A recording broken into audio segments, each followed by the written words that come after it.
My name is Isabella Morgan, 28 years old. That night, I walked into my parents' 30th wedding anniversary party, clutching an album I'd spent weeks making by hand. I wasn't invited. A last-minute text from my aunt told me about the celebration at the ice rink, and I just showed up, even though I knew I didn't belong. Music filled the air, lights glimmered across the frozen floor. My sister was the center of attention, her arm looped around my mom's as they laughed. My dad stood nearby, taking photos, his smile shining brighter than the rink's neon glow. I stood at the edge, holding my album filled with memories I'd collected years. I'd quietly held this family together without anyone ever noticing. No one waved. No one called my name. I was invisible like always. Then my mom lifted her glass, her voice cutting through the chatter. Let's toast to the only child who has truly made us proud. Everyone turned toward my sister, clapping and cheering. My chest tightened. The air felt heavy. I stood my chair, scraping against the icy floor, and whispered, I understand. I walked away, each step heavier than the last, until a deep voice rose from behind me. Isabella, wait. Stay for 30 seconds and tell them what you've done. The rink fell silent. Every pair of eyes turned toward me. I froze, heart pounding, knowing the truth I'd buried for years was about to surface. If it were you, what would you do if your own family acted like you didn't exist? Share your thoughts in the comments, I really want to know. That night, amid the shimmering glow of our family's celebration, I realized their happiness had never had a place for me. I stood by the rink's edge, my hands empty now, the album I'd crafted for my parents' 30th anniversary left on the gift table. No chair had my name, no reserved spot, just a stack of plastic chairs in the corner, cold and scratched. I grabbed one, its legs scraping the floor, and set it near the rink, far from the family's laughter. My sister Jennifer was the center of it all, her voice cutting through the music as she recounted her latest triumph, a major advertising deal with a sports brand. She's a star, my aunt said, her hands clapping while my uncle raised his glass, nodding eagerly. The crowd echoed their cheers, drowning out the rink's hum, their eyes fixed on Jennifer. I sat invisible, my chest tight, the weight of being overlooked pressing down. Vanessa, Jennifer's best friend, skated over, her balance shaky. It's rough, isn't it? Being sidelined like that, she said, her voice low, eyes flickering with brief sympathy. I nodded, a spark of hope for connection, but she turned away, shouting, Jennifer, tell us about the photo shoot. Her words hit like a slap, loyalty's clear. Jennifer laughed, describing her pitch to the brand, her confidence polished, unaware it was built on my late-night tutoring sessions for her college presentations. My mother leaned closer, hanging on Jennifer's every word, her smile wide, oblivious to me, sitting alone. My father, camera in hand, focused on Jennifer, snapping photos as she posed with friends, his lens never turning my way. His silence stung louder than the crowd's applause. I shifted in my creaking chair, memories flooding back, years of comparisons where Jennifer's charm always eclipsed my efforts. At family dinners, my mother would say, Why can't you be more outgoing like her? While my father stayed quiet, eyes on his plate. I'd graduated early, landed a finance job, but it was never enough. Jennifer's prom queen crown, her viral social media posts. Those were the wins they celebrated. The rink's chill seeped into my skin, mirroring the coldness I felt from them. Vanessa skated back to Jennifer, her laughter blending with the crowd's, leaving me isolated again. My aunt caught my eye, offering a fleeting smile, but it vanished as she turned to toast Jennifer. My male cousin, standing nearby, chatted with my female cousin, their voices lost in the music, unaware of the years I'd carried this family. Jennifer's story about her ad campaign grew louder, her hands waving, drawing every gaze. I remembered the night she'd called, panicked, needing help with her portfolio. I'd stayed up until dawn, refining her work, sending it off without a thank you. She never mentioned my help, not to me, not to them. My father adjusted his camera, capturing Jennifer's grin, while my mother clapped, her pride radiant. My male cousin laughed at something Jennifer said, joining the crowd's admiration, while my female cousin nodded along, sipping her drink. I traced the rough edge of my chair, the plastic biting my fingers, my heart heavy with years of being unseen. The party pulsed around me, vibrant, loud, but I was a shadow, my truth buried deep. I'd grown used to being forgotten at family gatherings, but tonight, their words made it impossible to bear. The DJ paused the music and my mother Helen raised her glass, beaming with pride. The rink lights cast a soft glow on her face as she stood beside my father Michael, their hands clasped, their smiles wide. Tonight, Helen began, her voice carrying over the crowd. We celebrate not just our 30th anniversary, but the child who has made this family truly proud, Jennifer. My father nodded, lifting his glass higher, his eyes fixed on Jennifer, who stood near the rink's center, basking in the spotlight.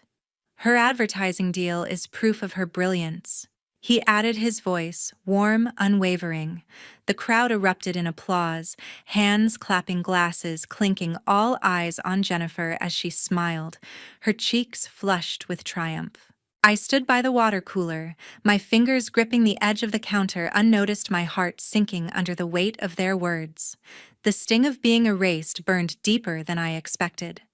The cheers grew louder, family and friends turning to Jennifer, their laughter filling the rink. My aunt raised her glass, calling out, "To Jennifer's success." My uncle echoed, his voice booming, while my male cousin and female cousin joined the toast, their smiles mirroring the crowd's. Vanessa, Jennifer's best friend, clapped hardest, shouting, "You're unstoppable." I stood frozen, my breath shallow, the noise around me a blur. Their words, "the child who has made us proud," echoed in my head, each syllable a knife. I'd spent years holding this family together, but here I was, nothing. My mother's eyes never left Jennifer, her pride unmistakable, while my father's camera flashed, capturing every moment of her glory.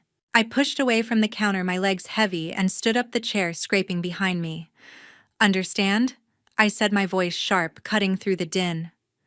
The word hung in the air, cold and final, as I turned toward the exit. My steps echoed on the rink's wooden floor, each one a declaration of enough. The crowd's chatter faltered, a few heads turning, but I didn't look back. My mother's smile wavered, her glass still raised, while Jennifer's eyes flickered with confusion, her hands pausing mid-gesture. My father lowered his camera, his expression unreadable, but he didn't speak. I reached for the door, my heart pounding, ready to leave this behind, until my grandfather Harold stood up, his chair creaking loudly. "Isabella, wait." Harold called, his voice deep, commanding, slicing through the rink's hum. "Stay for 30 seconds and tell them what you've done." The room fell silent, glasses frozen in midair, every eye now on me. My aunt gasped, her hand covering her mouth, while my uncle leaned forward, his brow furrowed. My male cousin whispered something to my female cousin, their faces tense, sensing the shift. Jennifer's smile faded, her hands dropping to her sides, her confidence cracking. Vanessa stepped back. Her applause stilled, her eyes darting between us. My mother's glass trembled, her pride replaced by unease, while my father's gaze finally met mine, uncertain, searching. I stood rooted, my pulse racing, the truth I'd buried for years, clawing its way to the surface. The rink felt smaller, the air thick with tension, every face waiting for what I'd say next. I took a step forward, my hands trembling, the weight of years unspoken pressing against my chest. "You want to know what I've done?" I said, my voice low but firm, cutting through the tension. "Let's start with Jennifer's college tuition." The rink seemed to shrink, every gaze fixed on me. I faced Jennifer, who stood frozen, her smile gone. "I paid for your advertising degree." I said, my words deliberate. "Every cent." I worked 2 jobs, nights at a diner, weekends, freelancing spreadsheets to cover it. The crowd murmured, heads turning, eyes wide with surprise. I didn't stop. "And that big ad deal, everyone's praising." I continued, my voice rising steady. "I called in a favor from a creative director I met at a finance conference. I pitched your portfolio, Jennifer got you that first contract with the sports brand. Helen stepped forward, her glass still in hand, her face tight. That's not true, she said, her voice sharp but shaky, lacking conviction. Jennifer earned that deal herself, her talent, her drive. The crowd shifted, whispers growing louder, some nodding toward Helen, others glancing at me, uncertain. Helen's denial hung in the air, fragile, unconvincing, her eyes darting to Jennifer, who looked down, her hands twisting together, her confidence unraveling. Vanessa stood near Jennifer, silent for once, her usual chatter gone.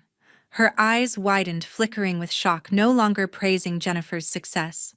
She stepped back, blending into the crowd, her earlier enthusiasm replaced by unease. My cousin Scott leaned forward, his brow furrowed. "Wait," he said, his voice cutting through the murmurs.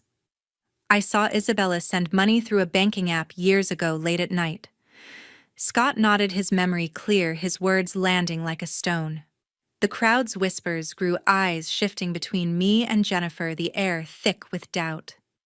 My aunt tilted her head, her expression softening, while my uncle crossed his arms, his gaze narrowing at Helen. My female cousin sipped her drink, her eyes locked on me, curious, waiting. I took a deep breath, steadying myself, the memories flooding back. "I worked 16-hour days," I said, my voice unwavering.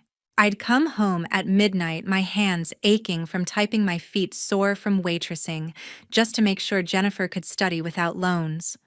I looked at Helen, her face pale, her denial crumbling. "You never asked where the money came from?" I said, my tone sharp. "You just assumed it was yours to spend." Michael stood silent, his camera now at his side, his eyes flickering with something, guilt maybe, or realization. He didn't speak, but his stillness spoke volumes, his earlier pride in Jennifer fading. The rink's lights flickered, casting shadows across the crowd, the tension palpable. I remembered the nights I'd spent calculating budgets, scraping together every dollar for Jennifer's tuition. I'd skipped meals, worn the same coat for years, all to give her a chance. And the creative director, I'd stayed late at that conference, pitching Jennifer's work when I could have networked for my own career. I'd handed her the opportunity, but she'd taken the spotlight. Harold nodded slowly, his eyes never leaving mine, his presence grounding me. "Go on," he said, his voice low, encouraging. The crowd leaned in, their glasses forgotten, their attention mine for the first time. Jennifer's face flushed, her hands still twisting, her eyes avoiding mine. "I didn't know," she mumbled, her voice barely audible, her usual confidence shattered. Helen stepped closer, her voice rising. "You're exaggerating," she said. But her tone wavered, her eyes darting to the crowd, seeking support that wasn't there. Scott shook his head, his voice firm. "I remember that app transfer," he said again, his words heavier now, backing me up. My aunt whispered something to my uncle, her expression troubled, while my female cousin set her glass down, her gaze steady on me, no longer neutral. The crowd's murmurs grew louder, the truth sinking in cracks, forming in the perfect image they'd built around Jennifer. I stood taller, my voice steady, the weight of silence lifting. "I didn't do it for praise," I said, looking at Jennifer, then Helen. "I did it because I thought family meant sacrifice." The words hung heavy, the rink silent except for the faint hum of the ice machine. Helen's hands shook her glass, nearly slipping, her denial exposed. Michael's eyes met mine, but he said nothing, his silence a confession of its own. Vanessa shifted uncomfortably, her shock clear, her loyalty to Jennifer wavering. Harold's gaze remained fixed, his nod subtle but firm, urging me to keep going. The truth was out raw and undeniable, and the room felt different now, charged, waiting for what came next. The rink lights dimmed slightly, but the spotlight was on me now. Harold stood firm, my voice steady, his nod pushing me forward. The crowd's murmurs faded, their eyes locked on me, waiting. "You think that was all I said?" My gaze shifting to Michael, whose camera hung limp at his side. "Let me tell you about the $40,000 I paid for your medical bills." The room gasped, a collective intake of breath, the air thick with shock. "After your kidney surgery, Dad," I continued, my voice clear, I covered every bill $40,000 to keep this family from falling apart. I kept it quiet so you wouldn't worry so you could focus on healing. Michael's eyes widened, his hands trembling, his silence louder than any apology. I didn't stop there. And Chicago? I said, my voice rising sharp. I turned down a job offer there, a senior finance role, 6 figures to stay in Detroit to keep supporting this family. The crowd shifted, whispers rippling through, some shaking their heads, others staring at Michael.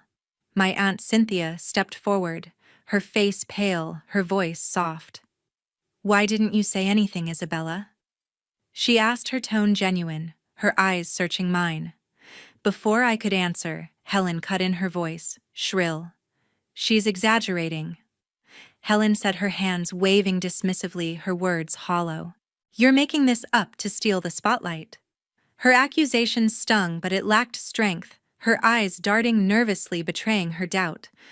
I shook my head, my resolve hardening. "Exaggerating," I said, my tone cutting. I spent nights freelancing tax forms, budgets, data entry until my eyes burned just to cover those bills. I looked at the crowd, their faces a mix of shock and disbelief, some leaning closer, others glancing at Helen. "I'd work until 3 in the morning, I said, my voice steady. My laptop overheating, my coffee cold, all to make sure this family stayed afloat. I turned to Michael, his face ashen, his hands gripping the camera like a lifeline. "You never asked where the money came from?" I said, my words heavy. "You just accepted it?"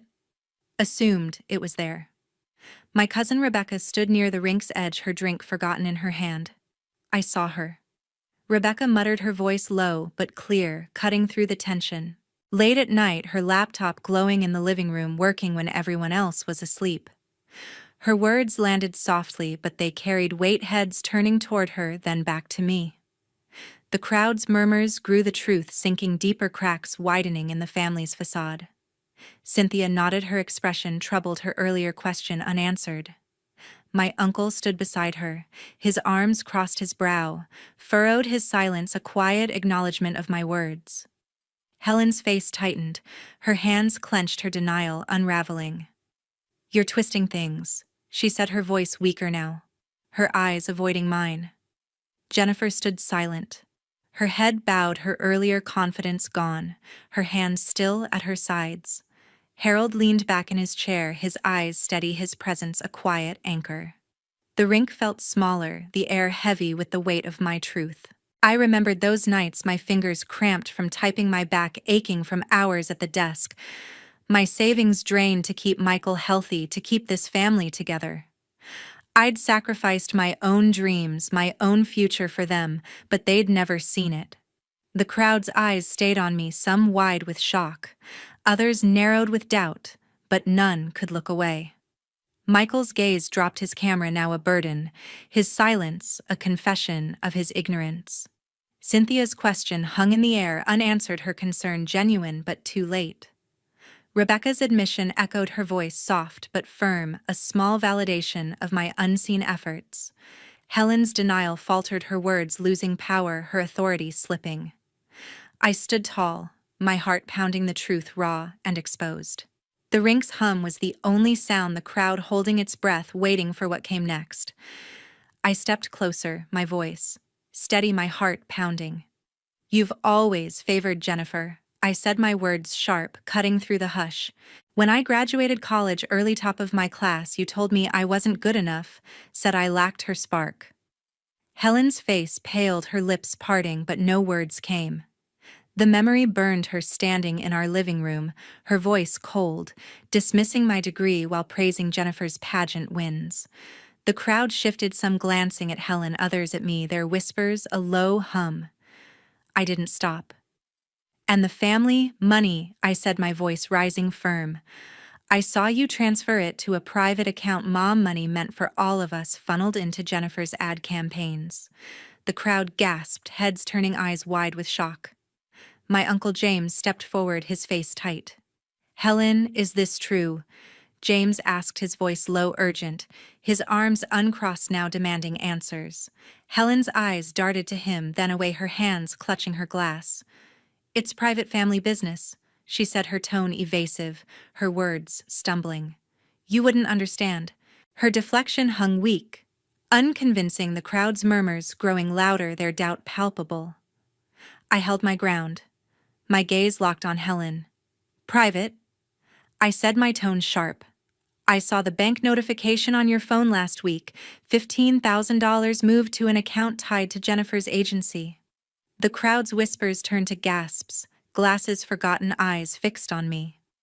I remembered that moment, Helen leaving her phone on the kitchen counter, the notification flashing, my heart sinking, as I realized where our family's savings went. That money was for emergencies. I said, my voice steady, for Dad's medical bills, for our home, not for billboards with Jennifer's face. Helen flinched, her face flushed, her authority crumbling. James shook his head, his voice rising. Helen, explain this. He said, his tone sharper now, his eyes narrowing. Cynthia stood beside him, her expression troubled, her hands clasped tightly. Rebecca leaned forward, her eyes locked on Helen, her earlier neutrality gone. Scott crossed his arms. His brow furrowed, his silence heavy with judgment. Jennifer stood near the rink's edge, her head bowed, her hands limp, her usual confidence absent. She didn't speak, didn't defend herself. Her silence louder than any protest. Vanessa hovered nearby, her lips pressed tight, her earlier chatter gone, her eyes avoiding mine. Harold sat steady, his gaze unwavering, his nod subtle but firm, urging me on.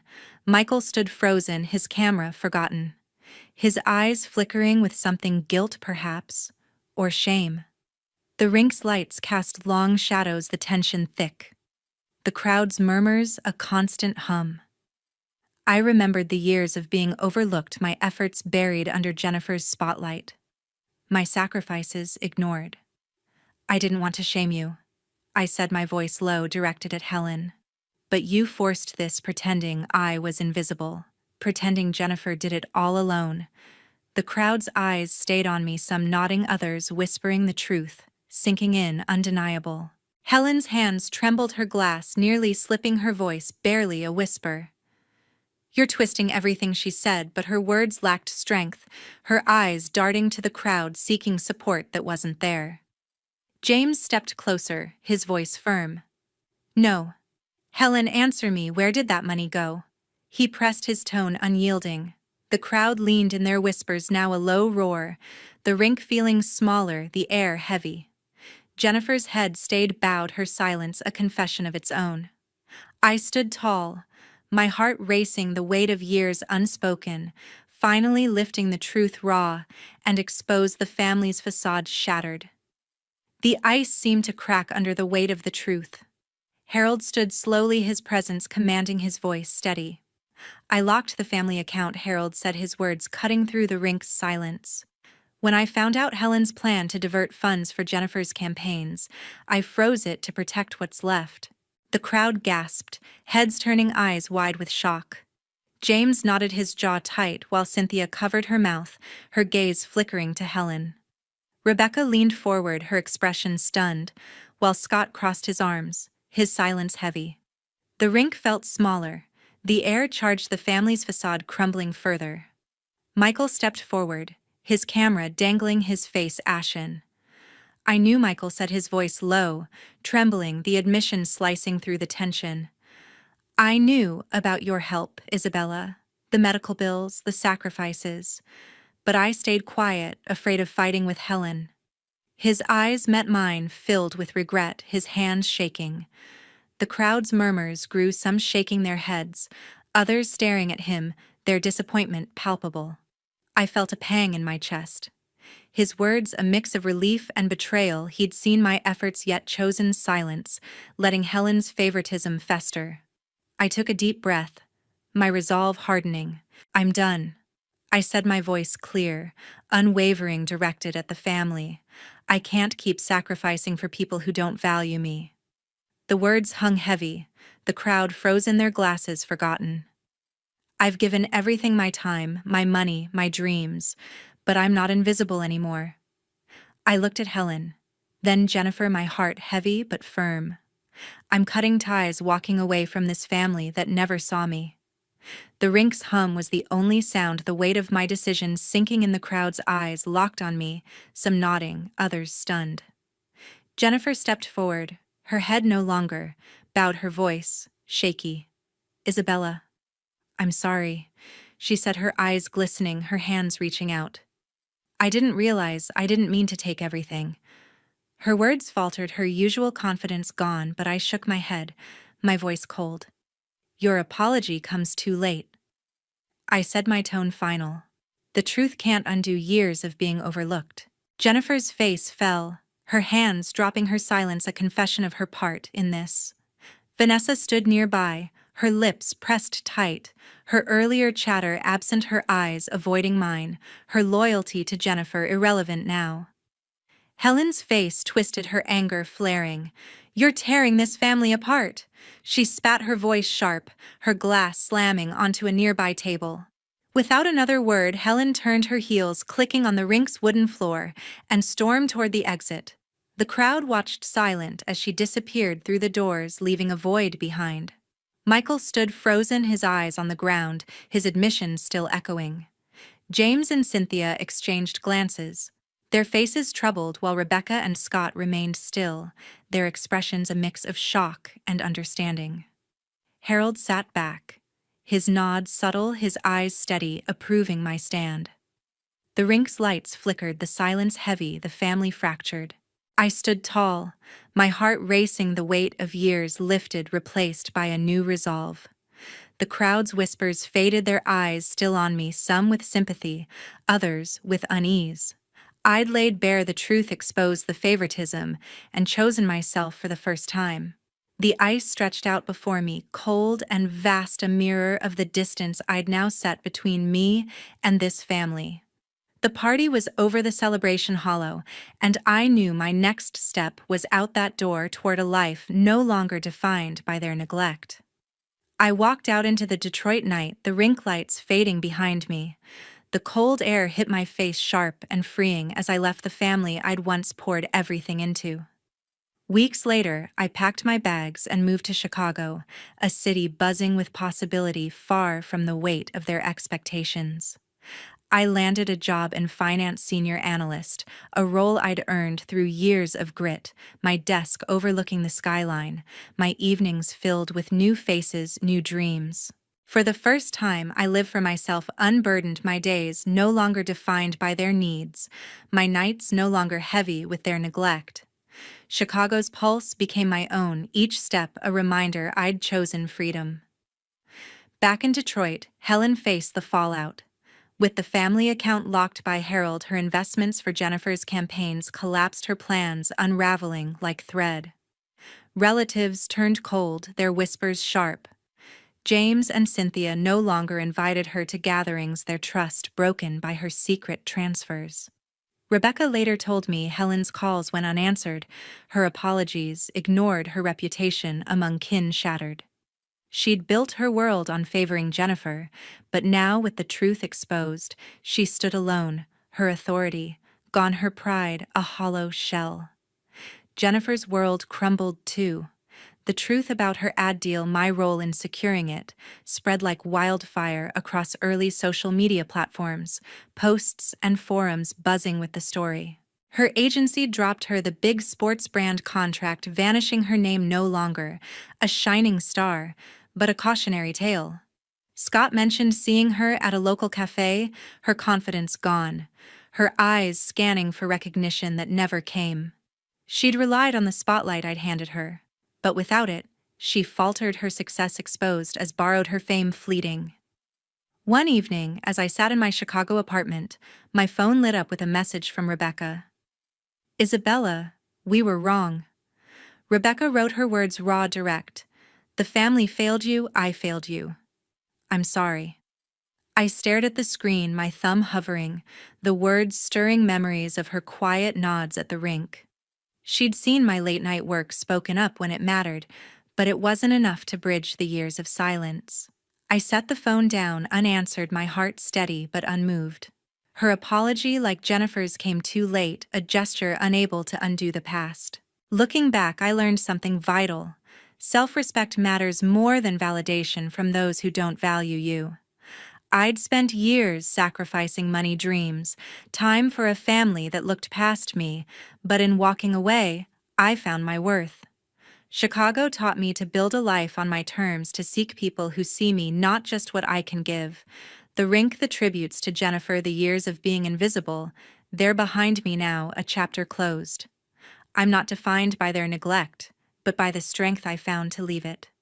Thanks for staying with my story. What would you do? Comment below.